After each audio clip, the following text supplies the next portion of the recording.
তাই আমরা ওর সঙ্গে সবাই মিলে যাচ্ছি। সে কথা তো হলো, কিন্তু আগে কি তোমরা কোনোদিন এই রাস্তা দিয়ে গেছো? এই রাস্তায় তো কোনোদিন যাইনি। তাছাড়া এই জঙ্গলটা নাকি একটু ভয়ানক, এমন কথাও আমি শুনেছি। ভয়ঙ্কর নাকি? কিন্তু কেন?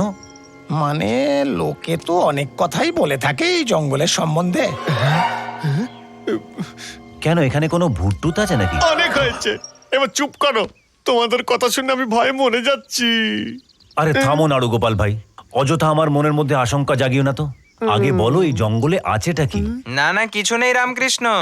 এই জঙ্গলে কিছু হিংস্র জঙ্গলি লোক থাকে। তাদের হাতে যদি আমাদের মতো সাধারণ মানুষ পড়ে যায় না, তারা শিকার করে আমাদের খেয়ে নেয়। সেই সব কথা এখন কেন বলছিস রে?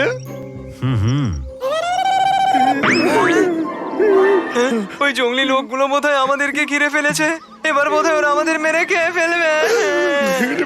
জয় শ্রীরাম, রাম রাম রাম রাম। প্রভু বাঁচাও আমাদের।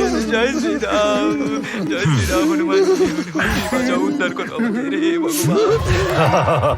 নাড়ুগোপাল ভাই, আমি তোমাকে ছাড়বো না।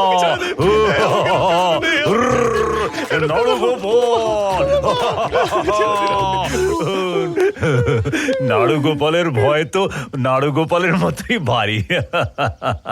রামকৃষ্ণ, এখনই শয়তানি বন্ধ করো।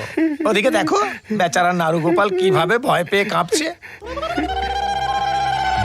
নাড়ুগোপাল, আমার মনে হচ্ছে কিছু একটা গন্ডগোল হতে চলেছে।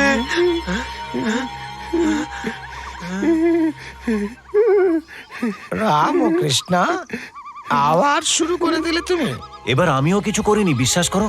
আমিও আজও বিচিত্র কিছু আওয়াজ শুনতে পাচ্ছি। সত্যি?